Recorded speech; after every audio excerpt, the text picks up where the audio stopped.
Tere, minu nimi on Raivi Juks ja me asume Atla mõisas, kus on tegemist siis mõisakeraamika tootmisega. Selle tootmise alguses olen ma juba olnud mitukümmend aastat ja tegeme väga erinevaid tooteid siin.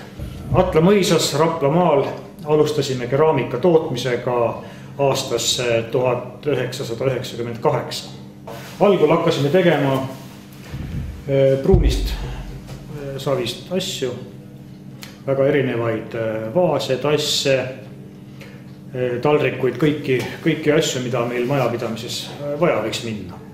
Täna oleme jõudnud nii kaugele, et töökoja võimsust oleme kahekordistanud ja oleme asunud tegema ka valgest savist keraamikat. Ja seda just tänu Liidri projekti abile.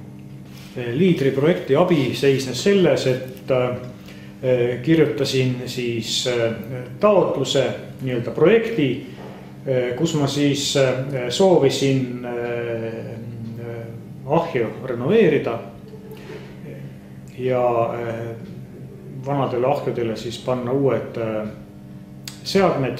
Ja just valge keraamika tootmiseks oli vaja meil lisada kuumust, tõsta temperatuuri ja selleks olid vaja kapitaalsed ahju ümberehitused.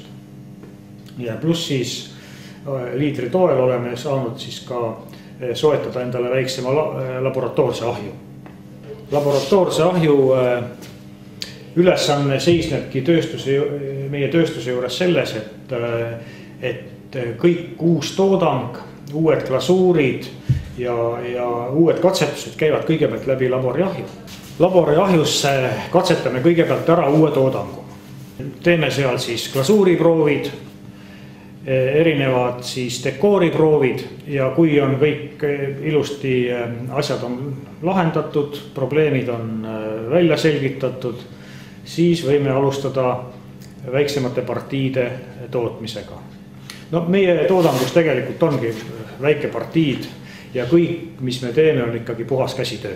Masinaid kasutame võib-olla ainult nii palju, et segame savi ja ventileerime siis õhku ja masinaks võib ja seadmeks võib ka nimetada siis elektriahju. Liidri toetusega nüüd renoveeritud ahi on kirstahi. Siin on mahtu on 1,5 kuupmeetrit sees ja sellest saab juba valmistada päris hulga tooteid. Keraamika tootmisel on üldse väga palju protsesse erinevaid. Ja kui me nüüd siia osakonda oleme saanud valmis tooriku, mis on juba eelnevalt läbinud ühe põletuse.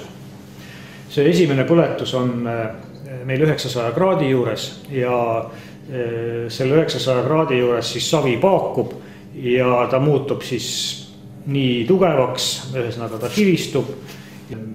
Põletatud tootele maalime siis soovitud ornamendi või siis soovitud logo ja mille me siis ära glasuurime ja pärast glasuurimist, kui ta on ka õhu käes pisut kuivanud, asetame ta elektriahju, kus tõstame temperatuuri väga aeglaselt, kompuutri abiga muidugi, juhtpaneeli abiga, kuni 1160 kraadini. See protsess kestab umbes 9 tundi ja ahju võimsus on 60 kilovatti.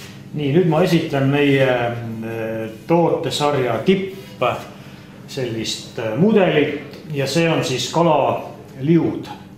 Antud juhul on tegemist haugiga ja see on siis nüüd versioon, käsitsi maalitud versioon sellest tootest, kus siis on toode veel põletamata.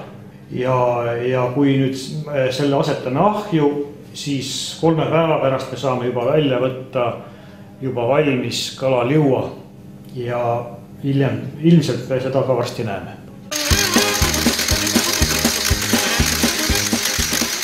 Nüüd oleme 3 päeva oodanud, ahi on üles kuumutatud, saanud kätte 1160 kraadi, ahi on maha jahtunud ja kuskil 60 kraadi juures tõstame siis kaane ülesse ja vaatame, mis meie asjadest on siin nüüd vahepeal saanud. Ja nüüd saimegi ahjust kätte selle sama haugi, mis me enne ahju panime. Ja nüüd on ta täiesti ilmelt muutnud.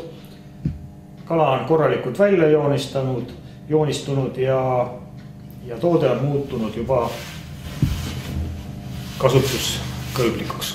Tööd saab siin 8 inimest ja kaup on liikunud praktiliselt üle maailma.